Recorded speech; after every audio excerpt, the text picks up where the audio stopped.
só para concluir o que eu estava dizendo, os alunos que leram Norte Apagado, vocês podem, junto com os textos da Solange, irem retirando os conceitos fundamentais, retirando as etapas e procedimentos que a gente utiliza para desenvolver, para explicar uma análise que a gente fez.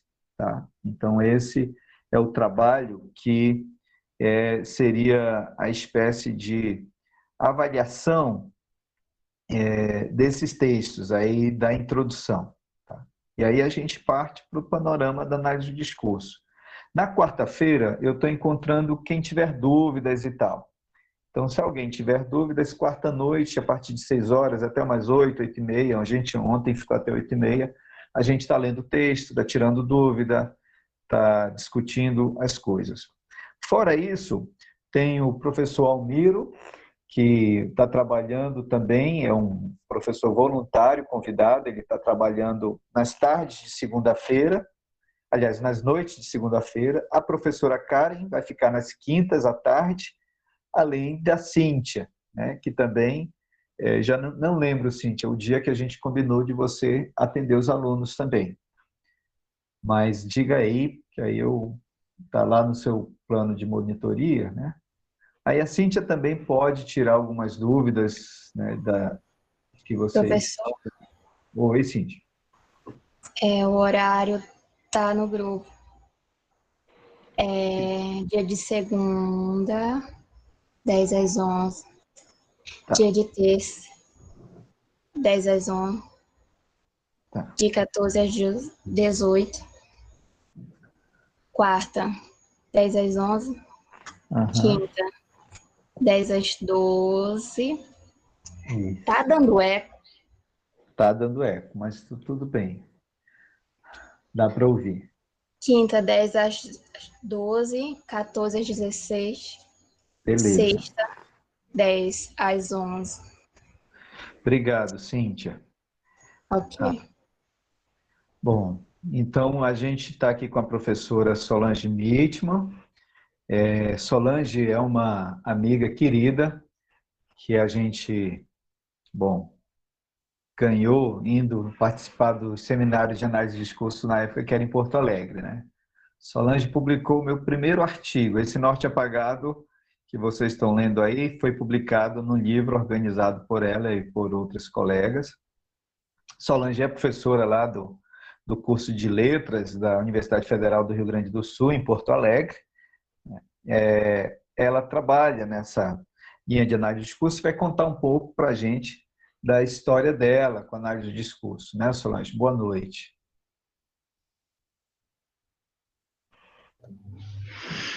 Boa noite a todos. Uma alegria estar de novo com a UFAM. Dessa vez sem todas as delícias que eu aprendi a comer aí em Manaus, mas tudo bem, fica para a próxima. Assim que a vacina sair, né? Se Deus quiser. Se come muito bem em Manaus, viu? Eu tenho que concordar. Bom, então, eu não sei que dinâmica que a gente pode seguir. Eu fiz um PowerPoint para a segunda etapa, Tá. que é quando eu vou apresentar alguma coisa de análise, mostrar um pouquinho como se faz a análise do discurso, ou uma das formas como se pode fazer. Tá. Mas antes, pelo que eu entendi, eu faria uma apresentação, uma entrevista, algo assim. Isso. Então, eu queria que você resumisse um pouco a sua história com a análise de discurso. Como é que você chegou à teoria? Assim, eu me formei no curso de bacharelado em letras. Então, aqui na URGS a gente tem bacharelado e licenciatura. Bacharelado forma tradutor. Eu me formei como tradutora de espanhol porque eu tinha certeza absoluta de que eu jamais seria professora. Tá? Então, eu fui para o bacharelado para não ser professora.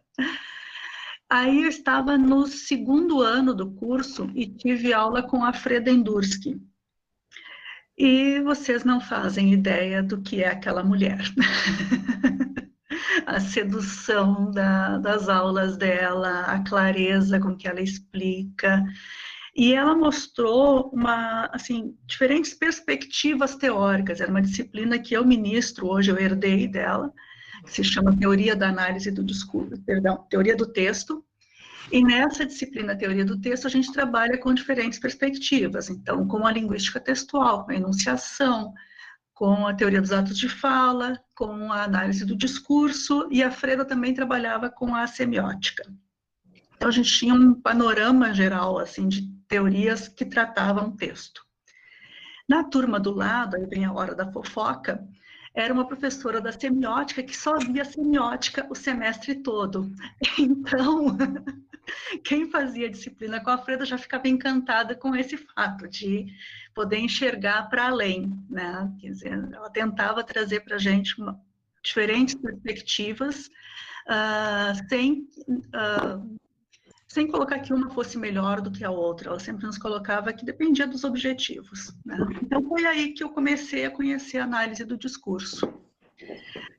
Quando eu estava terminando o curso, aí era hora de pensar em mestrado, e um dia eu ataquei a Freda, nunca mais tinha conversado com ela, mas um dia eu ataquei com ela num corredor e perguntei, dá para falar de tradução nessa coisa aí que é a análise do discurso? E aí a Freda, meio constrangida, pensando de certo quem é essa guria, disse assim, olha, eu não sei, mas eu acho que dá, por que não? E foi aí que eu entrei para a análise do discurso. Então, esse foi o meu início. E a parte bacana é que eu tenho vários orientandos e ex-orientandos que fizeram o mesmo percurso que eu, se encantaram com a disciplina de teoria do texto e hoje já estão fazendo doutorado, já são doutores. Que ótimo, Então, texto nos pega mesmo. Uhum. E sobre o que você escreveu no mestrado e no doutorado? Exatamente, quais foram os trabalhos? Foi sobre notas de rodapé de tradutores.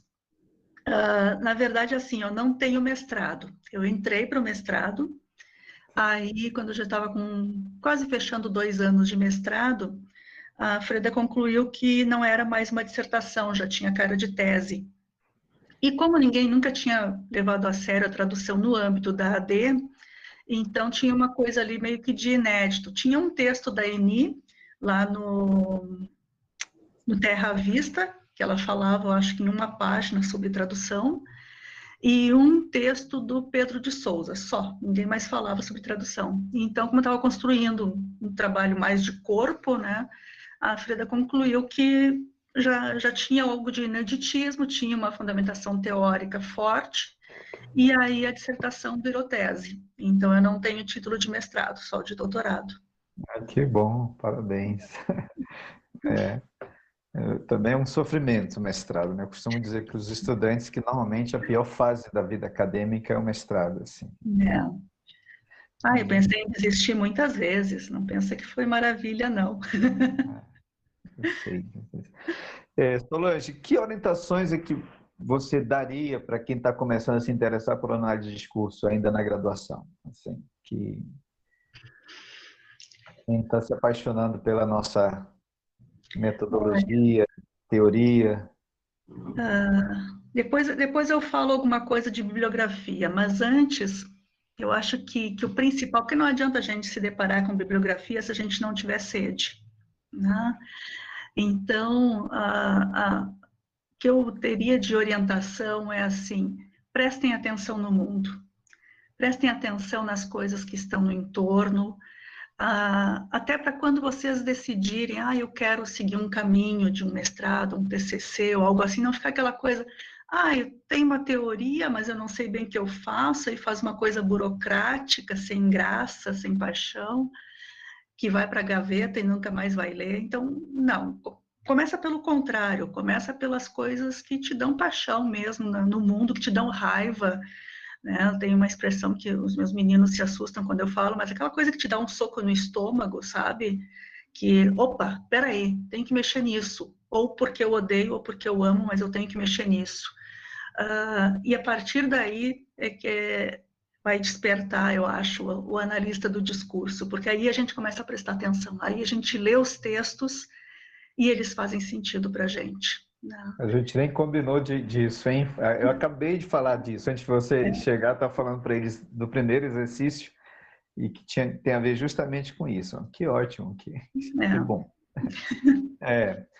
Bom, basicamente é isso. Se você quiser falar mais alguma coisa antes de começar exatamente a sua exposição, você fica à vontade também. Eu teria mais uma dica agora em termos de bibliografia. Uhum. Assim, a gente tem alguns textos, alguns artigos que vocês encontram facilmente na internet, que são introdutórios de análise do discurso, acho que vale a pena. Tem um livro que a gente costuma recomendar aqui na URGS, da Ine Orlandi, que é o Princípios e Procedimento.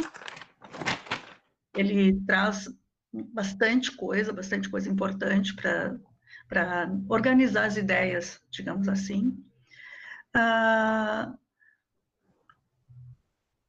E, assim, eu vou falar uma coisa que talvez o professor não ache muito legal, mas o que eu sempre oriento é, joga no Google aquela coisa que te dá paixão e coloca mais peixe. Vão aparecer textos lindos, que vão falar exatamente sobre as coisas que vocês estão precisando.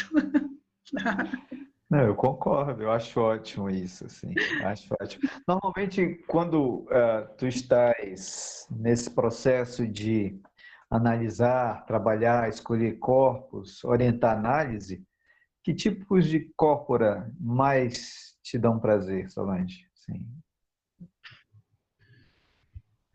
A gente já viu aí a questão da luta, do movimento, né, estudantil.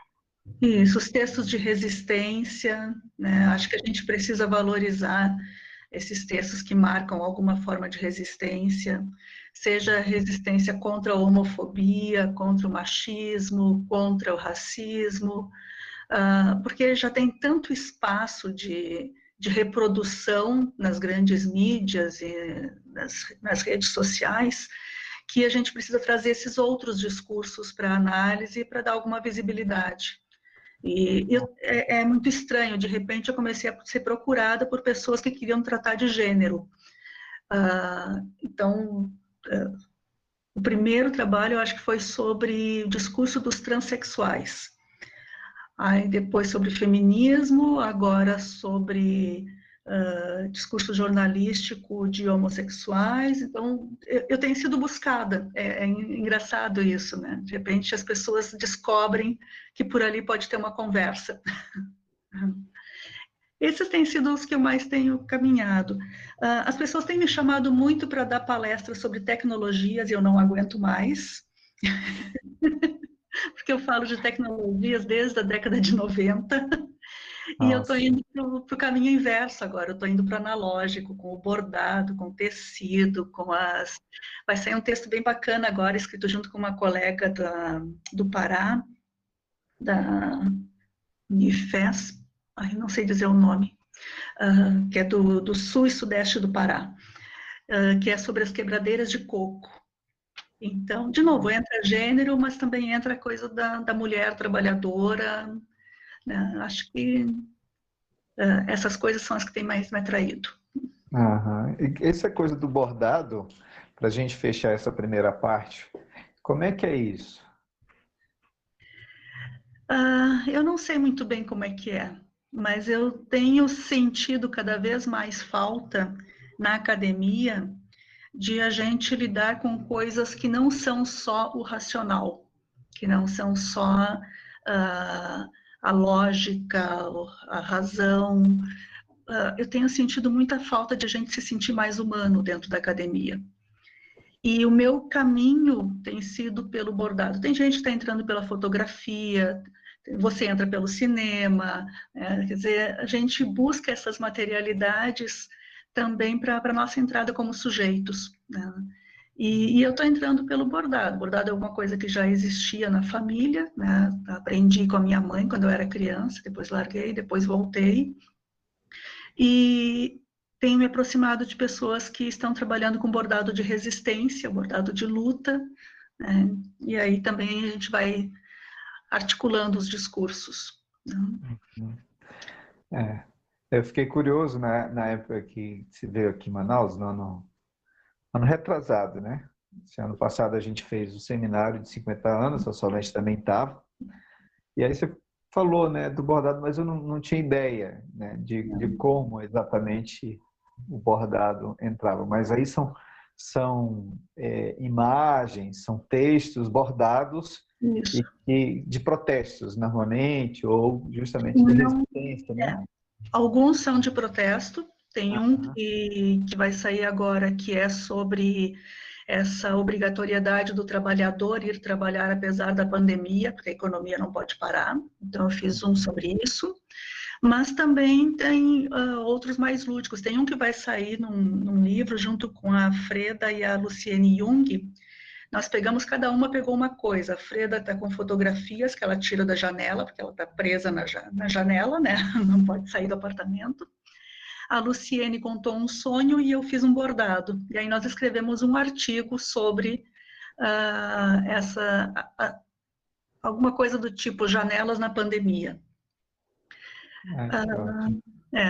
Enfim, eu tenho produzido artigos trazendo bordado tanto esse de luta, né, de reivindicação, como o de reivindicação desse nosso lado mais humano, do reconhecimento de que nós somos seres humanos trabalhando na academia, né, e não podemos ser substituídos por robôs, como uma certa universidade aí já fez.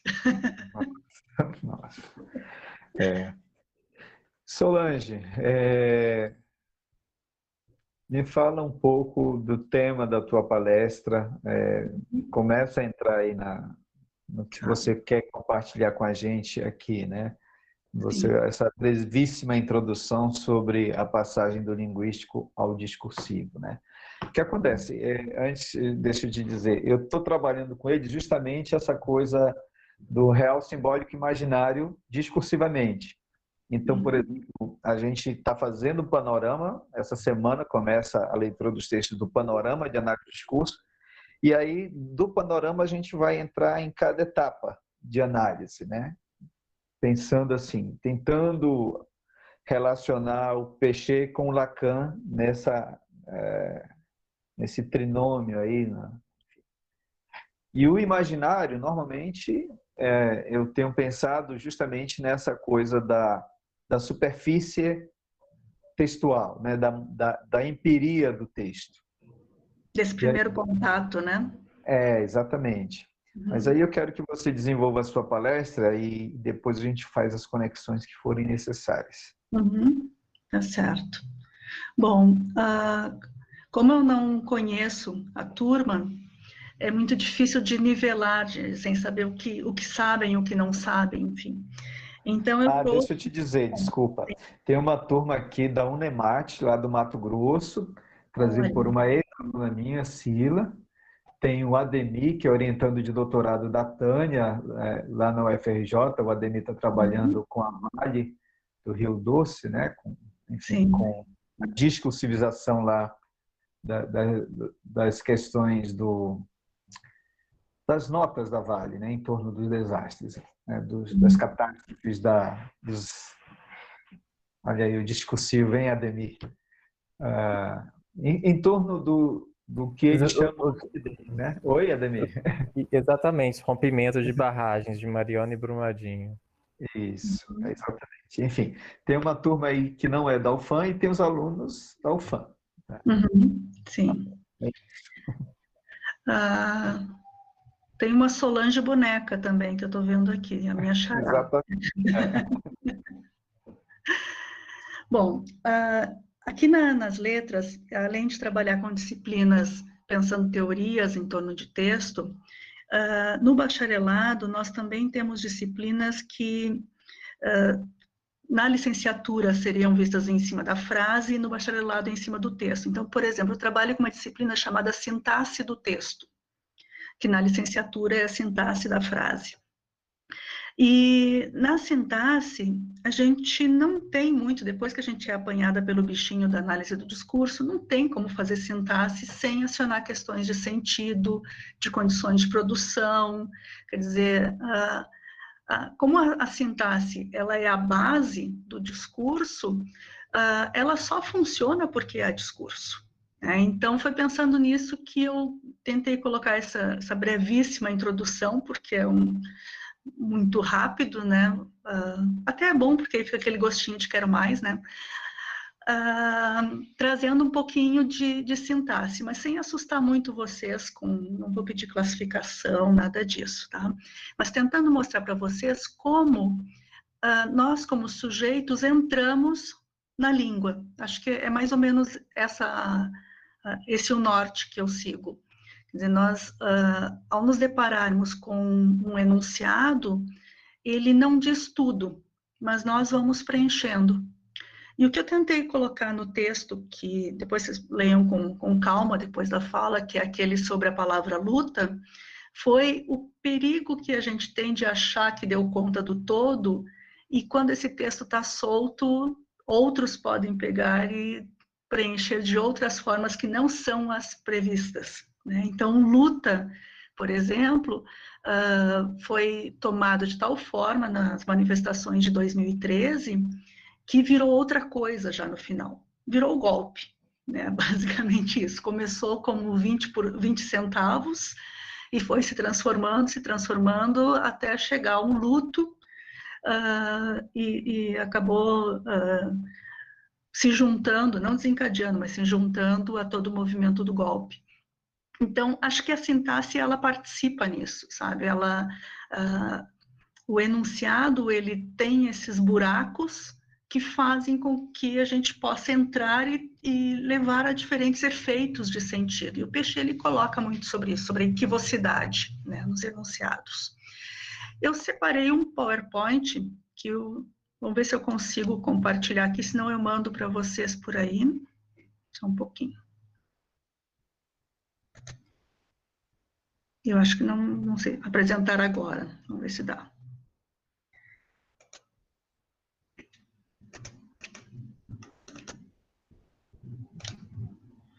Foi?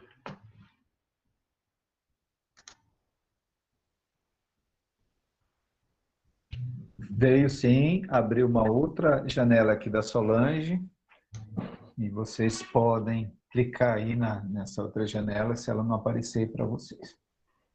Tá? Na lista de participantes aí tem 2 Solanges Mítimas. É um novo, para quem não está vendo. Bom, a partir de agora eu não vejo mais vocês, tá? Então, eu vou fazer de conta que eu estou vendo.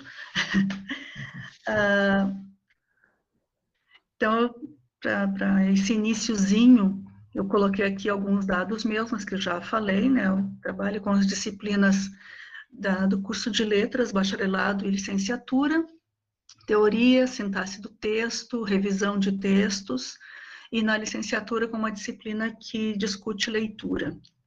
E na pós-graduação com as disciplinas da análise do discurso, e tem um grupo de pesquisa chamado Discurso, Arquivo e Autoria. E a autoria tem sido o meu ponto central, assim, que costura todos os meus projetos e também dos orientandos. Mas isso fica para um outro momento.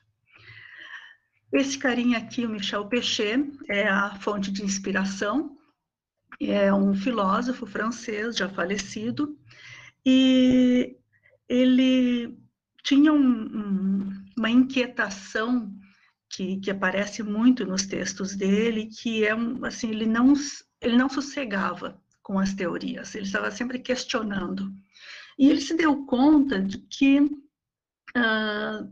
como filósofo, vindo de uma perspectiva do materialismo histórico, ele seguia o Althusser, que tinha feito uma releitura do Marx. De repente ele se deu conta de que tudo que era dito a respeito de questões de sociedade e tal, tinha que passar pelo discurso. Mas que para discutir discurso ele precisava da linguística. Então ele se junta com alguns linguistas para se instrumentalizar, digamos assim, a respeito de língua, para então poder fazer análise do discurso. Mais adiante, ele também percebe que para falar de sujeito, não bastava pensar só o social e a língua, mas tinha que pensar também a presença de um inconsciente. Então, ele se junta também com profissionais da área da psicanálise. E é assim que a análise do discurso começa a ser construída. na França. Depois de algum tempo, ele vem ao Brasil para uma palestra, e aí a professora Eni Orlandi, que é da área de letras, encontra com ele e pergunta, ele está numa palestra, não me lembro se era da filosofia, sociologia, algo assim, e aí ela encontra com ele e pergunta se era possível trazer para discussão sobre educação, sobre discurso pedagógico, essa teoria que ele estava construindo. E ele, acho que ele deve ter respondido meio como a Freda respondeu para mim, né, do tipo, não sei, mas acho que dá, porque não, imagino que tenha sido assim. E então, a professora Eni Orlandi começa a construir essa perspectiva da análise do discurso no âmbito das letras, né? Já circulava em outros âmbitos, mas é ela quem constrói no âmbito das letras.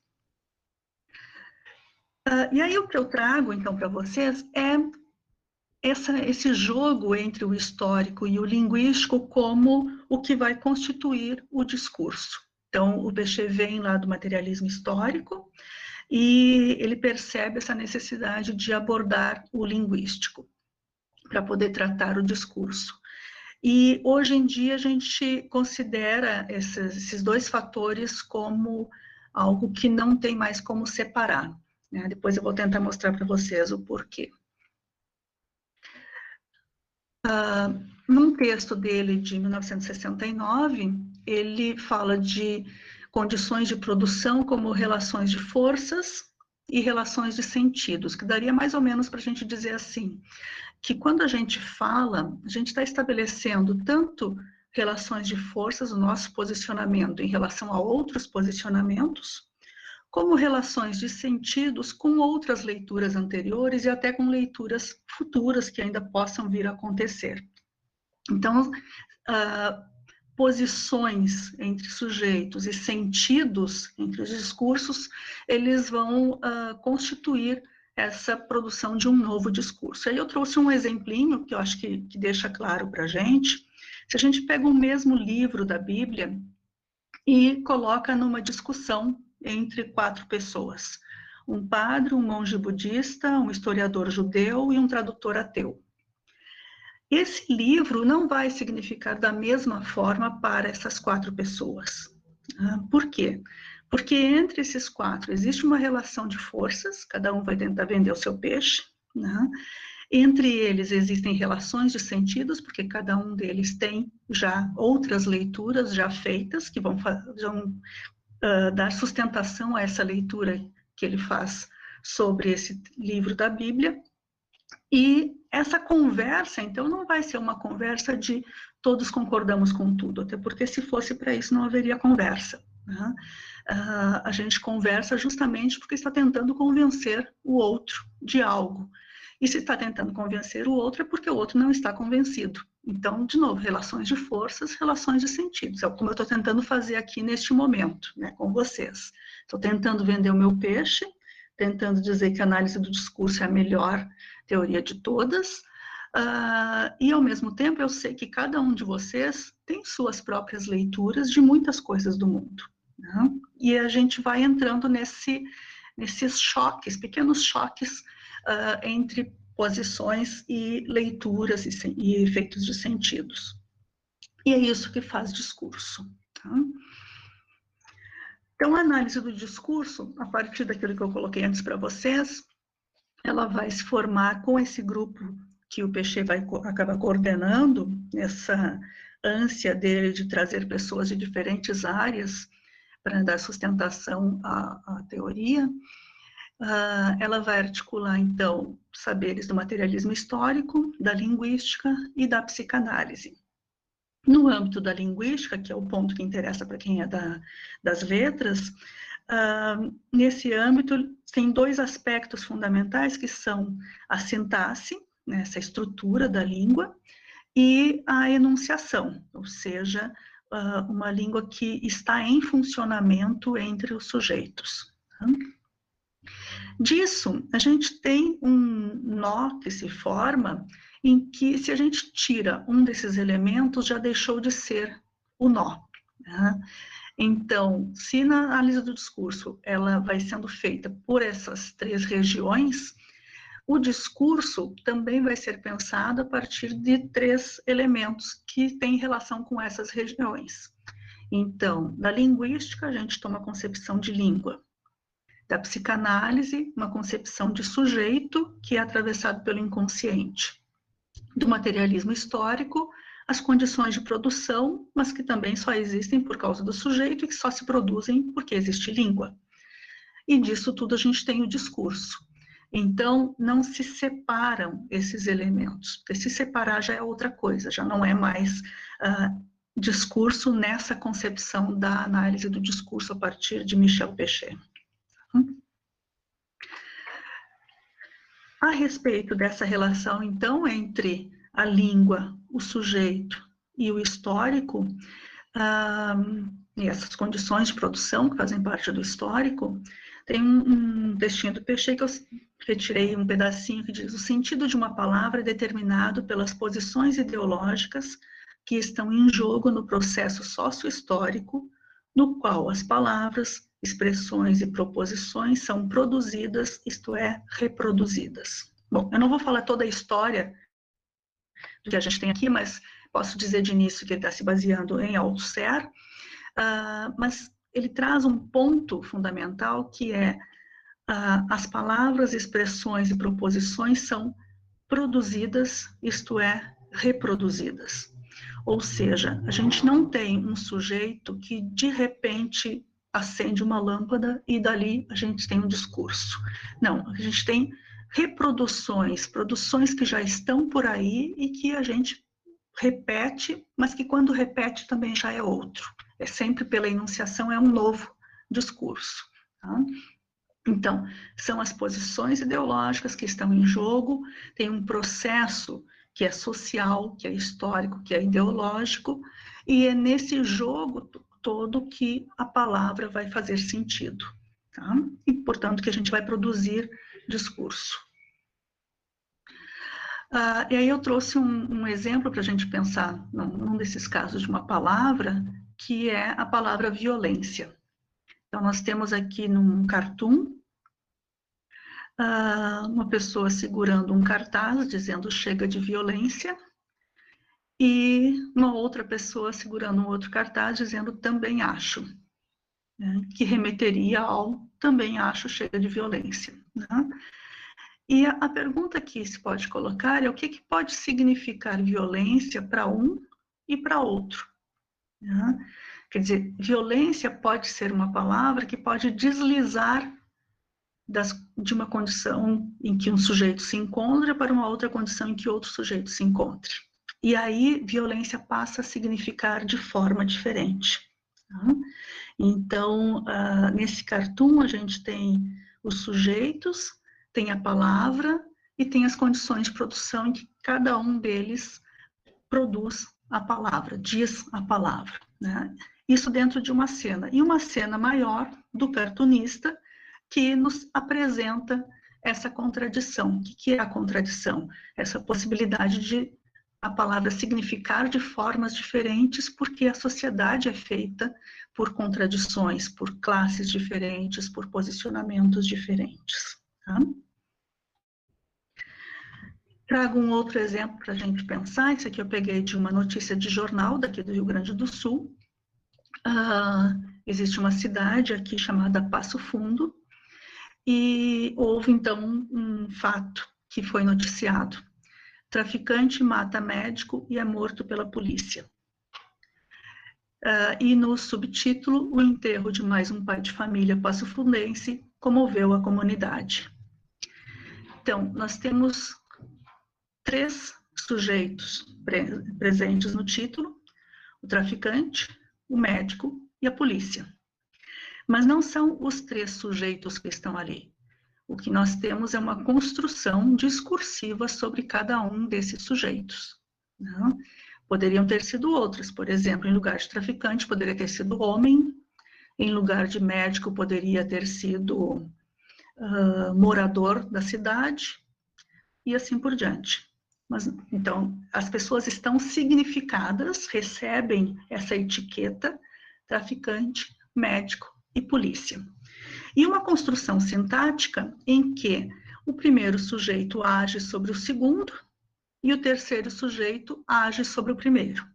Então, uma construção primeiro na voz ativa e depois na voz passiva.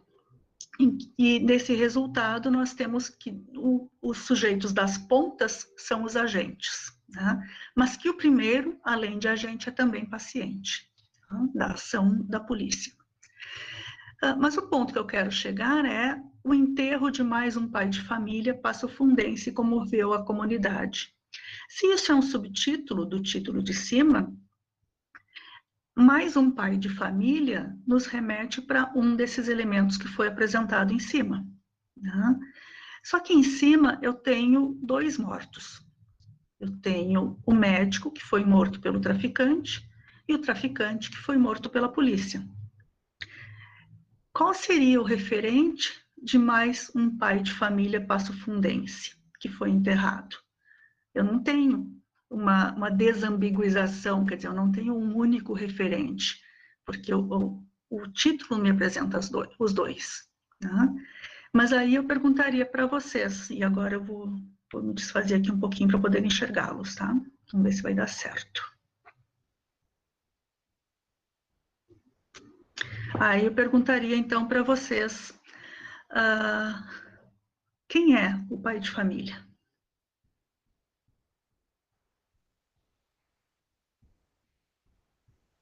Esse é o momento em que a professora precisa das pessoas.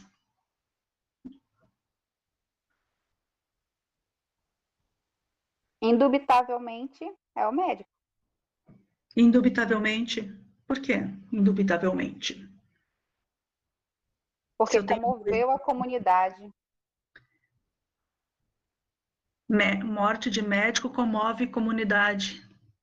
Sim, por conta do prestígio social, enquanto o traficante, né? Muitas pessoas acreditam que foi até justo que morresse. Então, tu estás dizendo que dentro de um grupo social eu tenho uma divisão em que a morte de uns comove e a morte de outros não. Infelizmente, sim. Mais alguém tem outro comentário?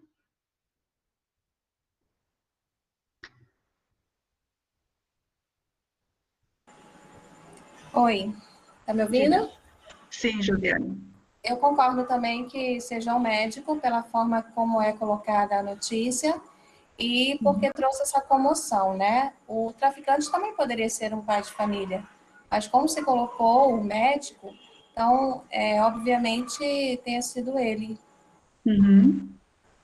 Obviamente. Sim. Certo. Aí o Antônio, fugiu aqui a observação do Antônio. Tinha aparecido e sumiu. Deixa eu ver se eu recupero por aqui. Está nos comentários aqui. Pai de família, a expressão carrega um sentido de valor e moralidade que geralmente é negado ao traficante. Certo. Nesse subtítulo, a atuação da polícia é apagada.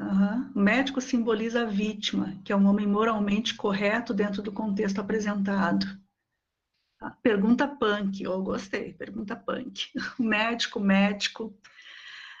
Então, o que eu estou tentando trazer para vocês é, nós temos dentro da nossa sociedade uma divisão de quem vale mais, quem vale menos, quem causa comoção, quem não causa comoção, e isso a partir de certa etiqueta que é posta sobre esses sujeitos, né?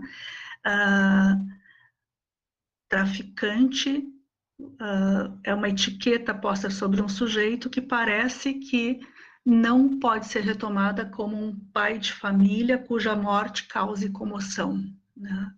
Agora, médico pode ser traduzido como um pai de família que venha causar comoção, né? Quer dizer, a gente interpretando de uma forma ou de outra, de todas as formas, a gente está enlaçado, digamos assim, por formas de pensar na nossa sociedade, né?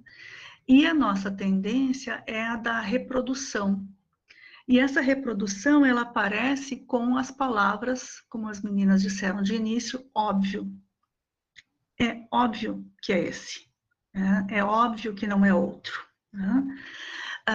Ou seja, o óbvio é uma construção social também.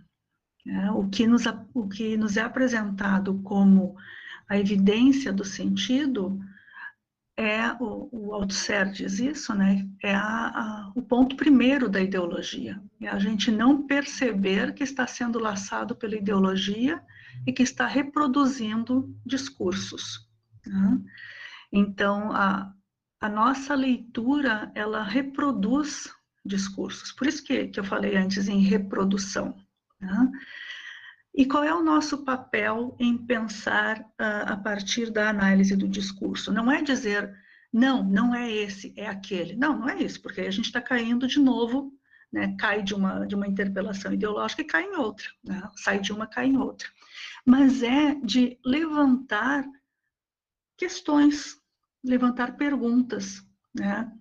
Por quê? Por que um causa comoção e o outro não? Alguns falaram em moral, mas o que é moral? O que tem a ver a moral com a morte? O que tem a ver a morte com a comoção? O que tem a ver o lugar atribuído socialmente a um determinado sujeito e isso causar comoção e outra coisa não, outro lugar não causar? Né?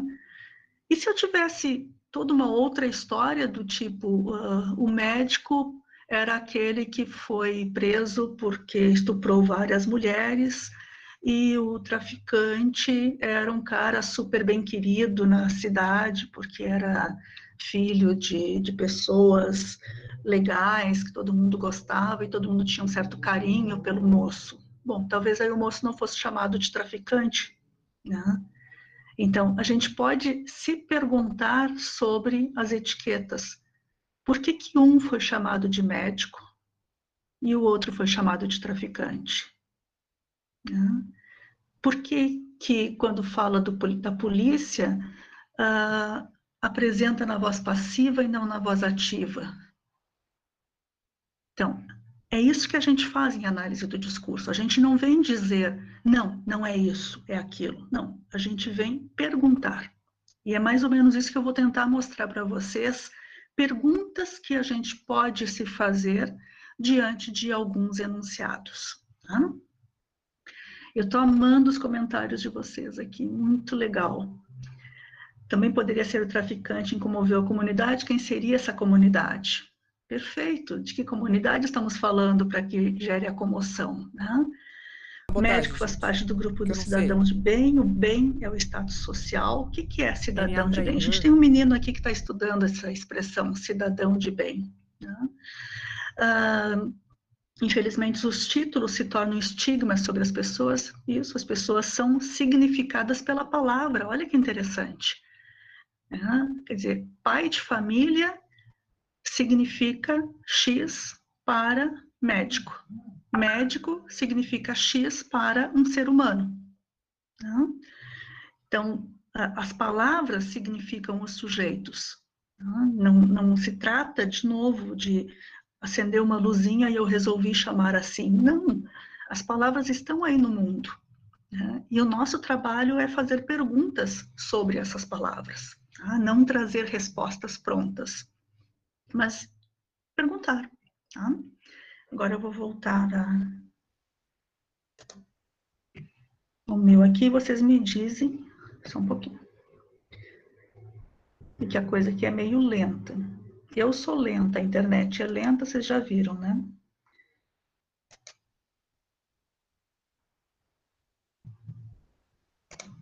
Acho que foi. Então, eu trouxe aqui um exemplinho sobre essa ideia que a gente tem do evidente, né? Tenho aqui vou chamar de tapete, com uma figura, está escrito Arthur, né? Posso associar Arthur, rei Arthur, a espada na mão que ele tirou da pedra, por isso se tornou rei, enfim. Ou não é esse, mas é um Arthur. Mas, de qualquer forma, eu percebo isso aqui como um todo. Né? É como se tudo que eu preciso saber está ali, porque eu olho para essa figura e vejo um todo, eu vejo uma história sendo contada ali. Tá? Eu tenho um sujeito no centro, tem outro sujeito à direita, outro à esquerda, tem uma cruz que eu identifico, tem coroas que eu identifico, né? Tem uma armadura, tem a espada, tem o cavalo e tem castelo lá no fundo, quer dizer, tudo isso forma uma grande cena. Isso é um jeito de olhar. O outro jeito de olhar é esse aqui. É quando eu pego um pedacinho e penso do que é feito esse pedacinho. Que fios são esses que vêm se juntar, se entrelaçar ao ponto de construir uma figura. Porque um tapete feito nesses moldes não é assim um pano e depois uma tinta por cima. Não, são os fios de diferentes cores que vão sendo entrelaçados até formar esse todo, que a gente tem uma ideia de que é um todo, que é o tapete. Mas esse tapete, ele é feito de muitos. Então, ao mesmo tempo que ele é um, ele é muitos. E quando a gente faz isso que eu falei antes para vocês, de levantar perguntas, significa começar a puxar alguns fios e até se perguntar, será que não dá para trocar esse fio por um outro? E o que acontece se eu troco? O que acontece se eu troco médico por professor?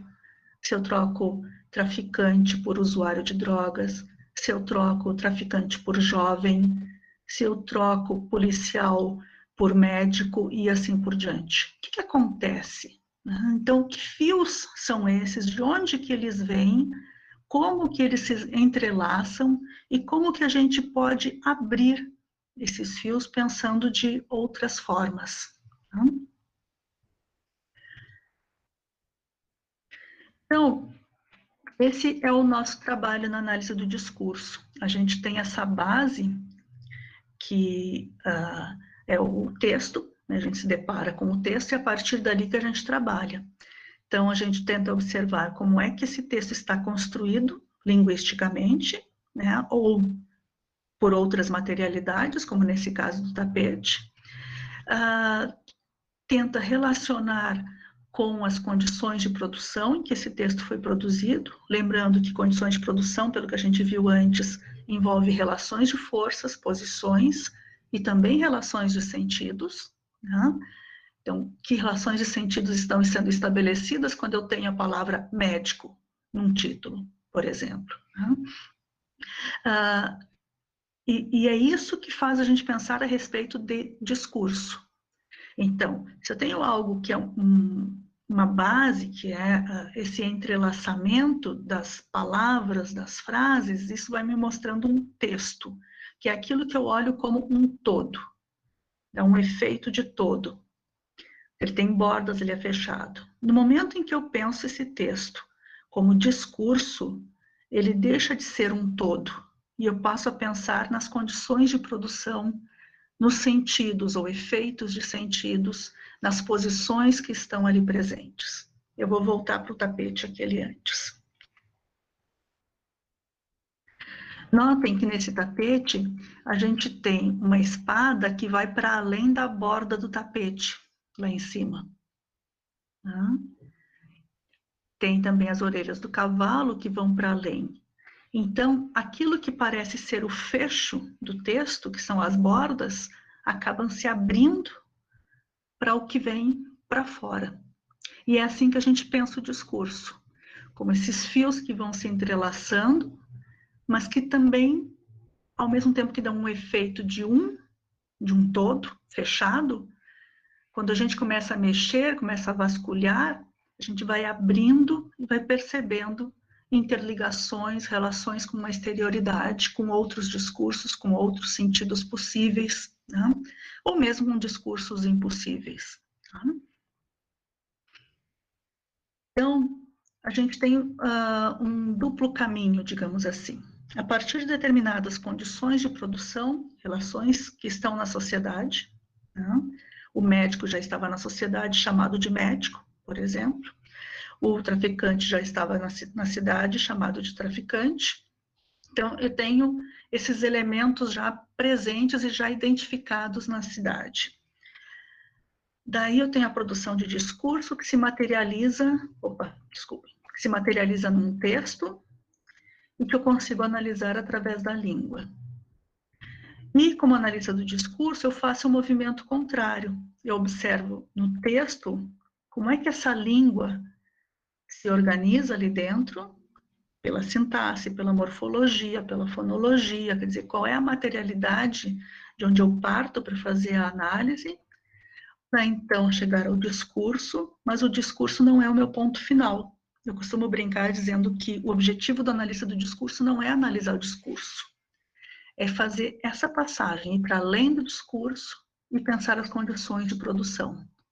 Quer dizer, pensar esse conflito, esse litígio social que faz com que alguns se comovam pela morte de alguns e não pela morte de outros, que faz com que pareça óbvio que se está falando de um e não de outro, mas que também poderia ser outro sentido, como que o colega levantou ali antes, depende da comunidade, em que comunidade um causa comoção e o outro não, e se fosse em outra comunidade também seria assim, o enunciado.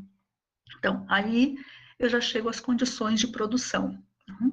Por isso que a gente diz que não existe uma separação entre o texto e o mundo. O que existe é essa constituição de um texto a partir dos elementos que já estão no mundo, que são esses discursos que já estão por aí. Por isso que é repetição, né? Porque são discursos que já estão lá. Então, nosso objetivo é trabalhar sobre essa presença e ausência junto. Quer dizer, se eu tenho traficante, o que eu não tenho? Jovem, homem mais velho, usuário, um homem desesperado. Quer dizer, eu posso ter N possibilidades que estão ali também, pulsando. Né? Causa comoção na comunidade? Que comunidade? Essa, aquela outra. Então, presença e ausência trabalhando juntas o tempo todo. E a gente vai atrás daquilo que também está ausente. Não em busca de uma verdade que estaria ausente, escondida, não é isso, como eu falei antes. A gente vai em busca de perguntas sobre aquilo que está presente e sobre aquilo que está ausente. A gente considera, então, a opacidade. O que é a opacidade? É o fato de que eu não tenho uma caixinha de vidro com um sentido ali dentro, e aí eu só olho pela caixinha e identifico o sentido. Não, o que eu tenho é algo que é opaco, que é construído socialmente, e que quando eu olho eu preciso escarafunchar para pensar sobre sentidos possíveis a partir desse objeto que se apresenta para mim. Então eu busco compreender os processos que levam, por outro lado, a esse efeito de evidência, o efeito de que é uma caixinha de vidro. Tá? Então, a gente trabalha sobre a opacidade para desfazer a transparência. Não sei se eu consigo dizer isso de uma forma mais clara, digamos assim. Mas aquilo que parece para mim tão óbvio, eu posso trabalhar sobre e me perguntar sobre essa obviedade. E no momento em que eu faço isso, eu reconheço que esse óbvio é opaco, não é óbvio. Mas aí eu vou além e tento entender o que leva ao efeito de óbvio. O que faz com que as pessoas pensem que alguma coisa é tão certa, é tão óbvia, é um sentido único? Qual é a história de construção desse sentido? E que outra história seria possível? E que história seria impossível nessas condições?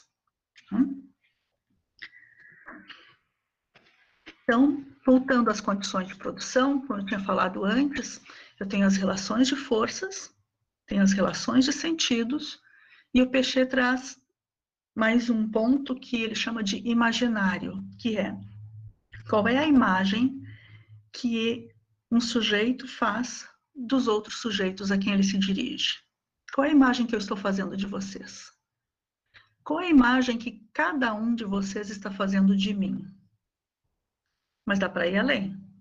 Qual é a imagem que eu acho que vocês estão fazendo de mim? Qual é a imagem que vocês acham que eu estou fazendo de vocês? Qual é a imagem que a gente faz sobre médico? Qual é a imagem que a gente faz sobre traficante? Então, é isso que o Peixe coloca, que a gente está sempre lidando com o imaginário. A gente não toca na coisa em si. Eu não conheço o rapaz, e mesmo que eu conhecesse, eu conheceria um lado dele, não todos os lados possíveis. Aquele que recebeu o nome de traficante ou aquele que recebeu o nome de médico. O que eu tenho acesso é a imagem, é um imaginário, nunca a coisa em si. Outra brincadeira que eu faço em aula é, se a gente fosse pensar na coisa em si, se a gente fosse ter acesso à coisa em si, não ao imaginário, ninguém de nós podia namorar.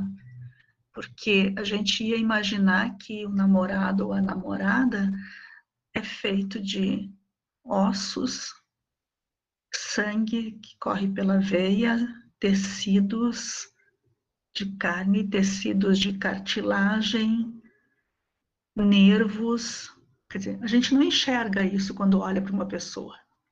Né? Então, a gente não vai lá no fundo, porque se fosse lá no fundo, a gente ia enlouquecer. Né? A gente vai até um imaginário e se sente confortável. O fulano que vai casar com a fulana é médico. Ufa, que bom. Né? Imaginário. Sei quem é. Ok. Né? Passa um tempo na análise do discurso e aí o Peixe começa a trazer outras noções para pensar as condições de produção. Também vou passar muito rápido, não vou trazer definições aqui, mas o que eu posso dizer é aquelas relações de forças e de sentidos que a gente viu antes, elas vão aparecer em formações, em conjuntos de saberes e de dizeres. Né? Por exemplo, num discurso jornalístico, de onde eu tirei aquele ali, quais são os dizeres comuns que estão presentes naquele discurso produzido naquela cidade por aquela posição assumida? Se fosse um discurso jornalístico com outro ponto de vista completamente oposto, eu também teria formações, né, discursos que se repetem, que fazem com que a gente perceba o mundo de uma certa maneira e não de outra maneira possível. Né? Como naquele caso do rapaz que eu mostrei antes, do Chega de Violência, ele aparece com uma cara de assustado quando ele vê o outro dizendo também acho, porque era tão óbvio para ele o sentido de violência, que a possibilidade de que um outro sentido seja possível para a violência parece que choca, né? Deixa de ser óbvio. Né? Por quê? Porque está em outra formação, em outras relações de sentidos. E, à medida que o Peixe e o seu grupo, porque ele vai constituindo esse grupo interdisciplinar, vão trabalhando com as condições de produção, eles vão se dando conta de que existe também uma memória que é social.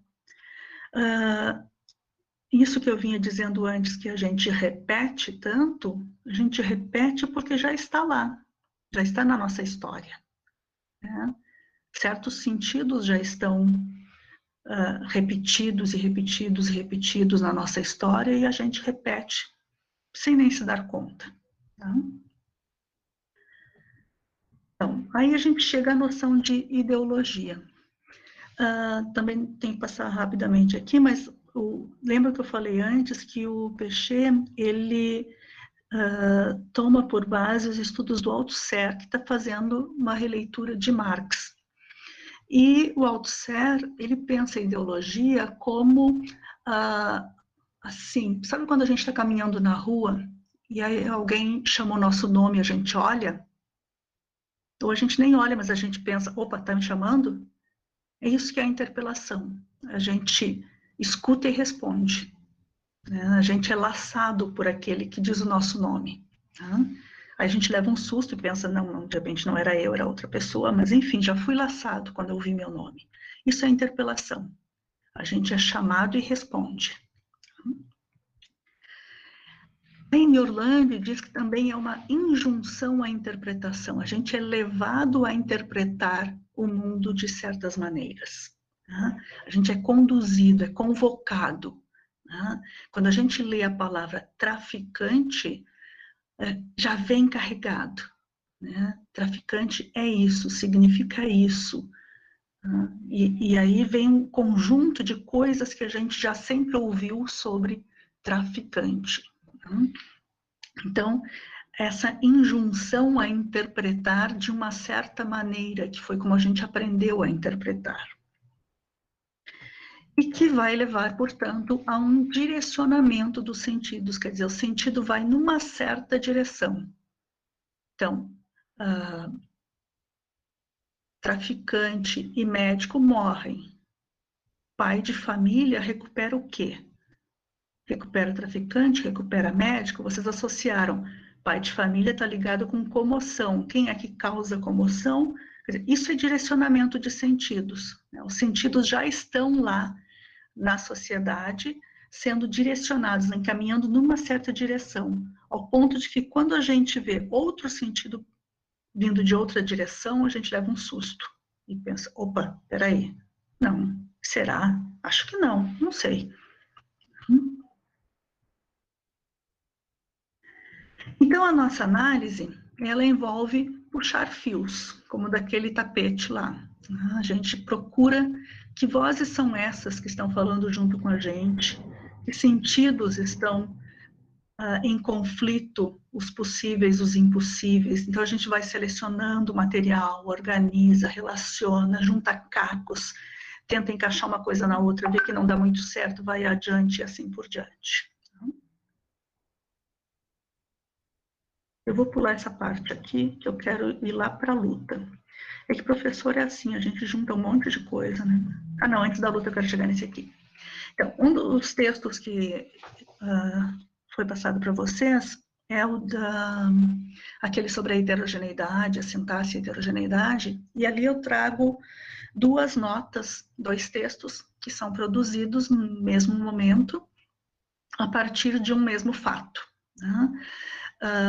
Que foi, então, vejam como aqui também está etiquetado, né? Assassinato de Elton Brum, e não morte de Elton Brum. Tá? Então, na nota do MST, do qual o Elton Brum participava, eu tenho nota pública sobre o assassinato de Elton Brum pela Brigada Militar do Rio Grande do Sul. Então, eu tenho um sujeito que tem um nome e um sobrenome. E o fato que aconteceu é denominado como assassinato. Poderia ter sido como morte, poderia ter sido como fatalidade, poderia ter sido a nossa perda, mas está como assassinato. E aí diz assim, o movimento dos trabalhadores rurais sem terra vem a público manifestar novamente seu pesar pela perda do companheiro Elton Brum, agora Elton Brum virou companheiro. Então, ele vai recebendo as caracterizações no entorno dele. Né? Manifestar a sua solidariedade à família, então Elton Brum é alguém que tem família. E para denunciar mais uma ação truculenta e violenta da Brigada Militar do Rio Grande do Sul, que resultou no assassinato do agricultor, agora ele é agricultor. Então, ele é um cara que tem um nome, um sobrenome, é companheiro, tem família e é agricultor. E é pai de 2 filhos, e tem 44 anos, e é natural de Canguçu. Canguçu é uma cidade aqui perto de Porto Alegre, umas 3 horas de Porto Alegre. Natural de Canguçu, durante o despejo da ocupação da Fazenda Soltal, em São Gabriel, que é uma cidade bem mais afastada, dá mais ou menos umas 8 horas de Porto Alegre. As informações sobre o despejo apontam que Brum foi assassinado quando a situação já encontrava-se controlada. Que situação? Não sei, não diz. Há indícios de que tenha sido assassinado pelas costas. Então, eu tenho uma construção de um personagem, vou chamar aqui de personagem, porque eu não conhecia Elton Brum, né? Mesmo que conhecesse, não conheceria o real, só a imagem. Uma construção de um personagem que é caracterizado por uma série de elementos linguísticos, né, que vão dando um entorno desse sujeito.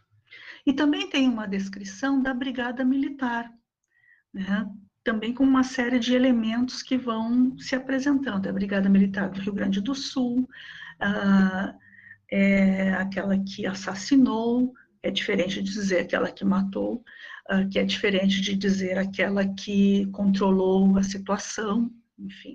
Né? De outro lado, eu tenho a nota da Brigada Militar, também no mesmo momento, sobre o mesmo fato. Tá? Comandante-geral da Brigada Militar, diante dos fatos ocorridos, que fatos? Ele não me diz. Durante a execução da operação policial, que atendia ao cumprimento da determinação judicial de reintegrar a posse da Fazenda Sultal em São Gabriel, então, retorna, né? Reintegração de posse, Fazenda Sultal em São Gabriel, cumprindo uma determinação judicial, executou uma operação policial, e aí houve um fato, ou fatos ocorridos, que eu não sei quais são. E aí vem esclarecer o que segue. E segue a mesma estrutura que a nota do MST, em números, né, em pontos. Então, primeiro ponto, a Brigada Militar lamenta a morte ocorrida. Veja, não é assassinato, é a morte. E não é, deixa eu voltar lá, a perda do companheiro, né, pesar pela perda do companheiro, e que resultou no assassinato do agricultor. Aqui a gente tem, lamenta a morte ocorrida, quer dizer, a morte acontece. Eu não tenho mais um agente, eu não tenho um paciente, não tenho um sujeito, o que eu tenho é um fato. Uma morte aconteceu. E num dos itens que eu destaquei, vocês têm toda a nota lá no final, é quando diz assim, já foram identificados os policiais militares que manusearam armamento de mesma característica e calibre que preliminarmente foi apontado como causador do óbito, calibre 12, cabendo ao encarregado do inquérito a identificação da autoria. Então, quem é o causador do óbito? Parece que é o calibre. Ou o armamento? Não sei. Manusearam armamento de mesma característica e calibre que preliminarmente foi apontado como causador. Então, é o calibre que foi apontado como causador porque está buscando um armamento que é com a mesma característica daquele que teria sido o causador. Então, se lá eu tinha assassinato, aqui eu tenho morte, eu tenho óbito, e o óbito é causado, mas é causado pelo quê? Pelo calibre 12.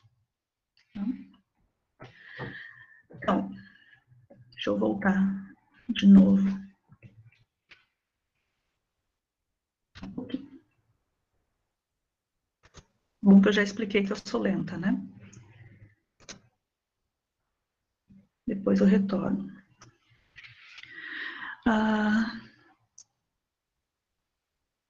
Agora eu entendi o motivo do bordado proposto pela professora, eu também, heterogeneidade, contradição e sintaxe.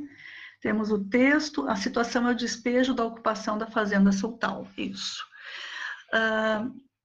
Inicialmente usam o verbo ocorrer, a morte ocorrida, ao apontar o suposto culpado, vira a morte causada, isso aí.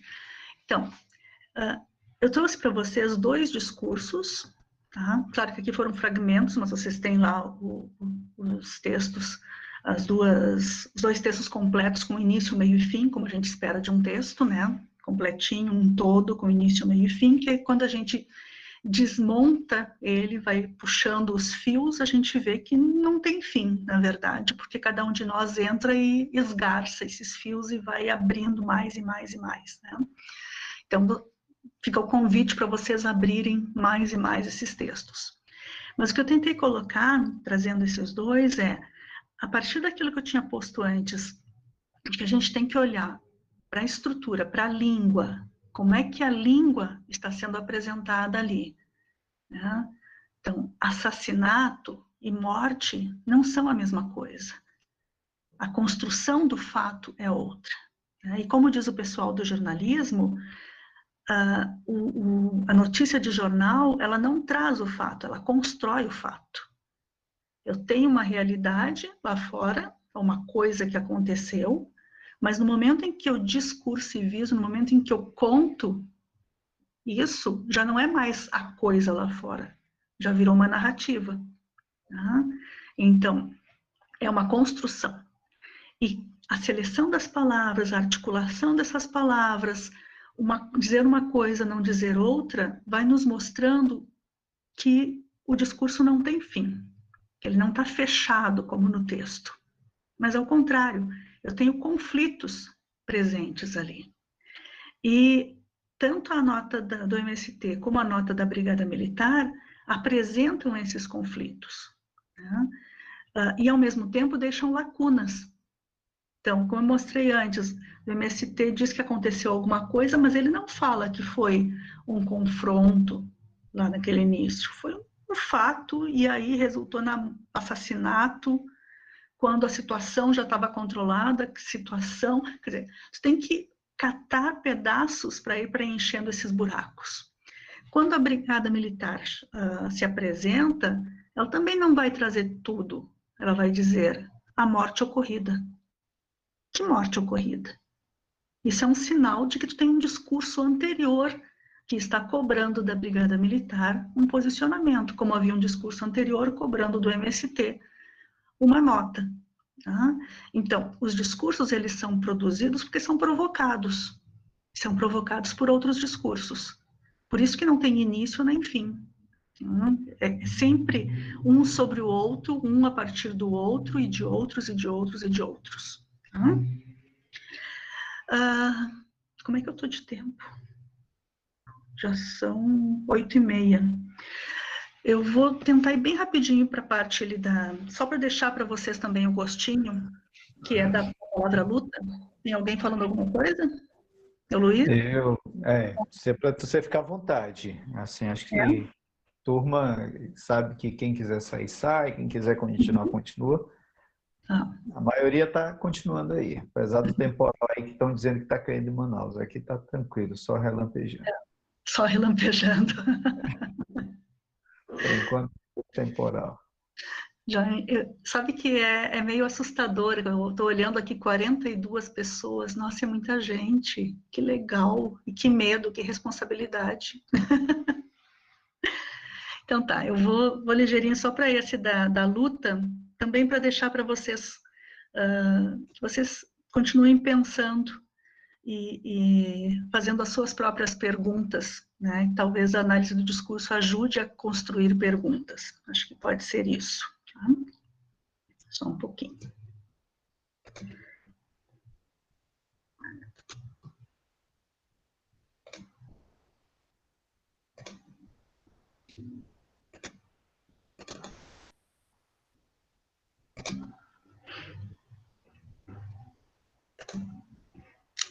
Então, isso aqui é não sei se vocês lembram, 2013, a gente teve as grandes manifestações no mundo, começaram em 2012 no mundo, no Brasil foi na virada ali 2012 e 2013, e muita gente nas ruas.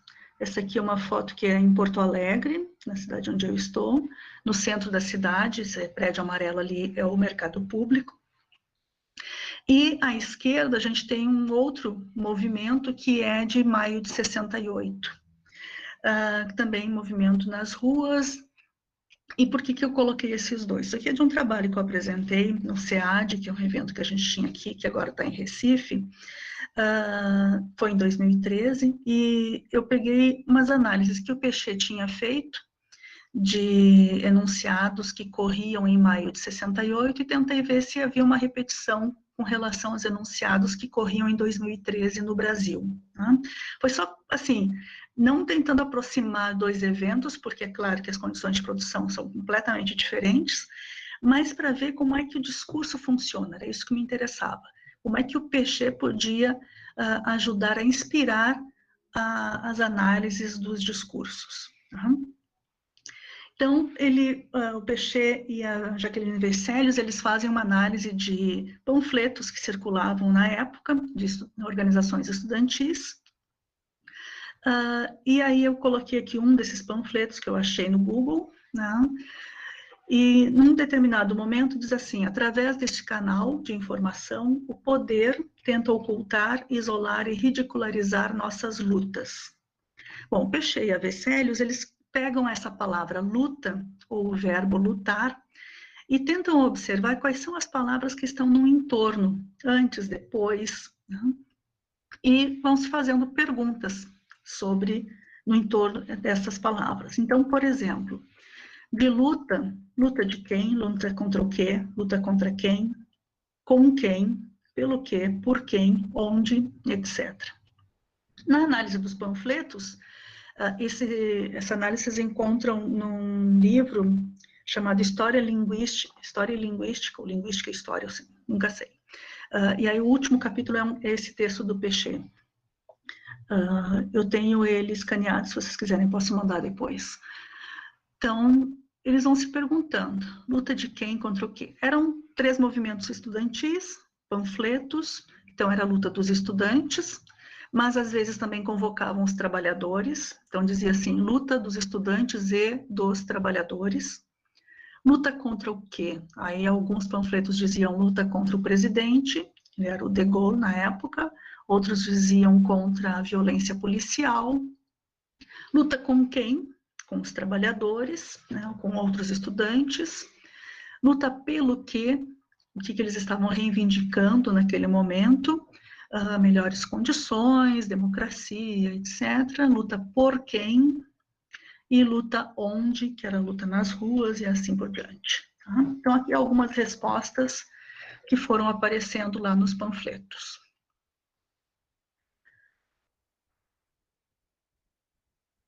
São todos recortezinhos dos próprios panfletos, tá? Esse aqui é um panfleto que eu peguei, então, em 2013, que circulou pelo Facebook como um convite, e também vai aparecer muitas vezes a palavra luta, né?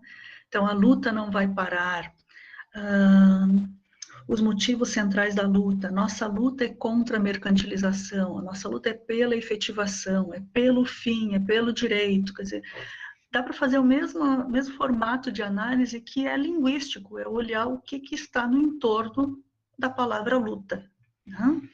Só que a gente vai para além do linguístico, quer dizer, a gente tenta observar como é que aquelas condições de produção, que eu tinha falado antes, relações de forças, relações de sentidos, as formações, as repetições, a memória social, como é que elas vão aparecendo dentro do próprio texto, né? Então, quando diz, por exemplo, a nossa luta é contra a mercantilização do transporte público, é pela efetivação do nosso direito de ir e vir, é pelo direito à cidade, é porque aqui a gente tem um grupo social que reivindica que o transporte deve ser para todos, porque é um direito do cidadão poder circular na cidade. Então, isso não bate com empresas de transporte, por exemplo, que buscam o lucro, né? Então, aqui a gente tem um jogo, tem um jogo de forças entre um discurso que é de mercado, do lucro, do transporte, e um discurso que é do direito à cidade, né, desse grupo aqui. Tá? Então, também coloquei a moda do Péchet, a nossa luta, um suposto apoio da mídia à luta, tenta divergir a pauta da luta, que começou a briga, né? Tenta divergir, porque já não era mais só o transporte. É contra a mercantilização, pela efetivação do direito de ir e vir, pelo direito à cidade, por um transporte digno e etc. Outra coisa que eles encontraram lá é a luta se faz na rua e não nas urnas. Bom, nós encontramos uma coisa parecida, que foi nossas urgências não cabem nas urnas, né? Então, a luta por nossas urgências, não aparece a palavra, mas ela está lá. Temos que lutar por algo e não esperar pelas urnas, não resolver as coisas através do voto. No outro movimento, o Péchet traz quando Mitterrand venceu na França, e aí ele também vai trazer perguntas, porque as pessoas andam nas ruas cantando um hino, uma música que se cantava nos estádios de futebol, que era On a gagné, ganhamos, né? On a gagné, acho que é assim. E aí ele pergunta, quem ganhou? Ganhou o quê? Ganhou como? Ganhou por quê? Então, Péchet, ele está sempre fazendo perguntas, e isso é muito legal. Ele faz perguntas para a própria teoria, ele faz pergunta para os colegas, faz pergunta para ele mesmo, faz pergunta para o texto, que é essa forma de fazer a análise. Então, agora eu vou mais lá adiante para mostrar para vocês coisas que foram aparecendo. É aqui que eu queria chegar. Nesse texto que ele fala do Mitterrand, quando ele ganhou as eleições, ele diz assim, todo enunciado, toda sequência de enunciados é, pois, linguisticamente descritível como uma série que envolve o léxico e a sintaxe. Né? Então, léxico sintaticamente determinada de pontos de deriva possíveis, oferecendo lugar à interpretação. É nesse espaço que pretende trabalhar a análise do discurso. Então, é observar o linguístico não como uma coisa fixa, mas como pontos de deriva possíveis. Pensar esse movimento dos sentidos. Né?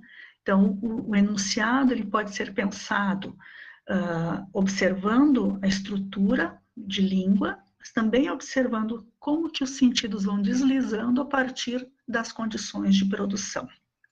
E aí eu chego ao último slide, que é esse aqui, em que luta passa a ser apropriada por outros grupos que não são só aqueles dos 20 centavos, né, que reivindicavam não aumento da passagem ou não pagamento de passagem com direito à cidade, e começam a vir outros discursos, então.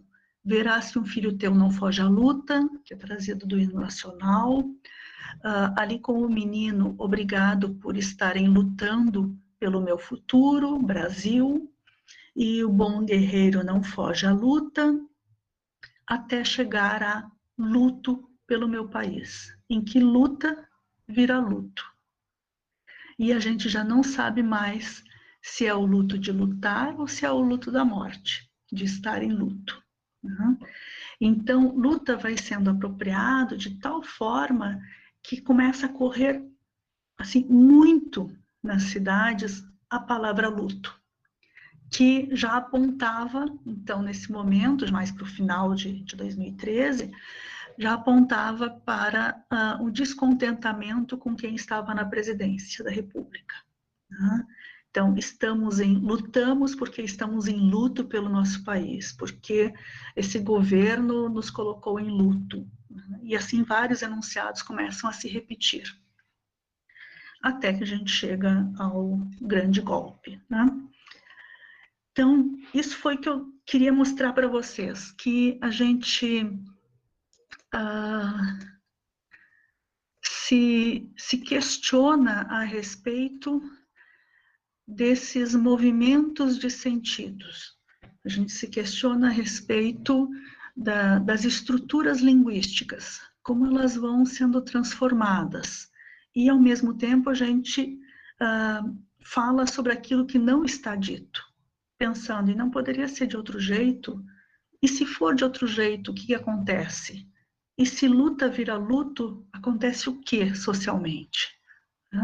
Agora luto parece que voltou. Parece que as esquerdas de novo se apropriaram de luta, mas trouxeram junto o luto. Então, esse movimento a gente chama de litígio. Nós temos um litígio social que acaba sendo marcado na própria língua.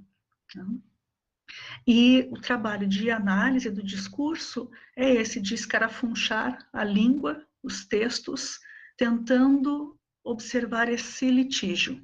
Por isso que eu falei antes que o nosso objetivo, como analista de discurso, não é analisar o discurso.